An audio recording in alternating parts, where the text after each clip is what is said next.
안녕하세요. 교통사고 전문 로펌 윤앤리의 이재윤 변호사입니다. 오늘은 교통사고 소송 시에 신체 감정, 이것도 다 타이밍이 있다. 이 부분에 대해서 한번 좀 설명을 드리려고 합니다. 손해배상 사고 같은 경우에는 피해자가 사망하시거나 장애를 입은 경우에 소송을 많이 진행하게 되시죠.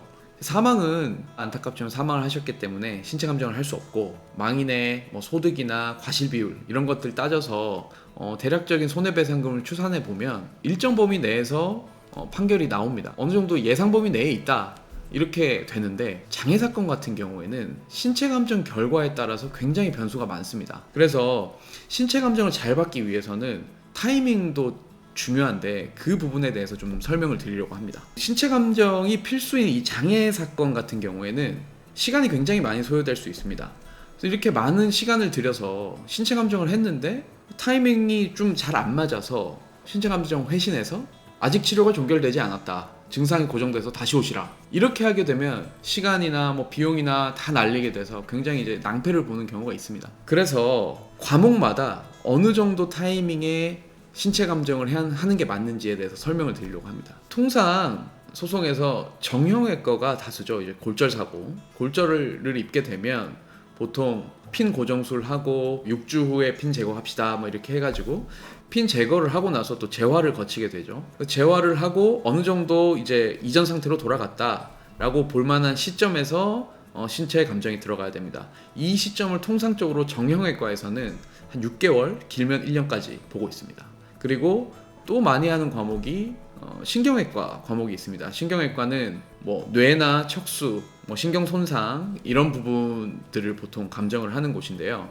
사지마비나 식물인간 되신 피해자분들 해당된다고 보시면 됩니다. 이런 경우는 좀 더 시간이 오래 걸립니다.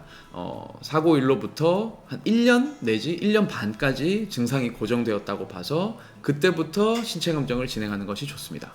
그리고 정신과가 또 있습니다. 정신과 같은 경우에는 이 사고로 인해서 기억력이나 판단력이나 성격의 변화 같은 게 아주 공격적으로 변했다던가 이런 부분에 대한 평가를 해야 되는데, 이거는 보통 그냥 외상으로 인한 게 아니고 뇌의 기질적인 문제가 원인이 된다고 보기 때문에 좀 더 오랫동안 회복을 기다려야 하는 그런 좀 경향이 있습니다. 한 1년 6개월, 길면 2년 정도까지 보게 됩니다. 그래서 이런 신체 감정 타이밍을 잘 봐서 소장 접수하는 타이밍도 좀 결정을 해야 됩니다.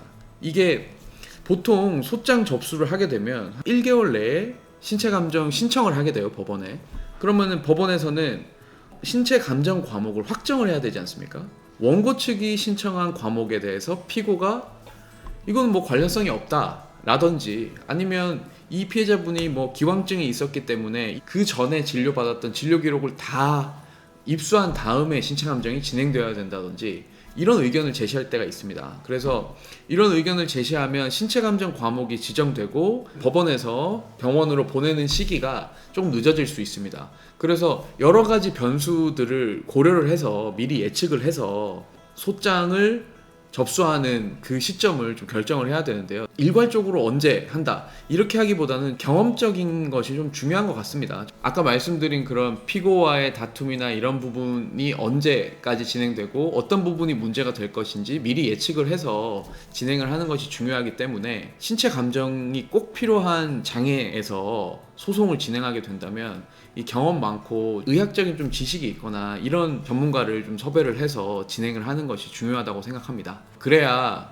시간적이나 비용적인 면에서 손해를 보지 않습니다. 신체 감정 각 과목에 대해서 언제 신체 감정을 들어가야 되는지에 대해서 말씀드렸고요. 도움이 되셨다면 좋아요와 구독, 알림 설정까지 부탁드리겠습니다.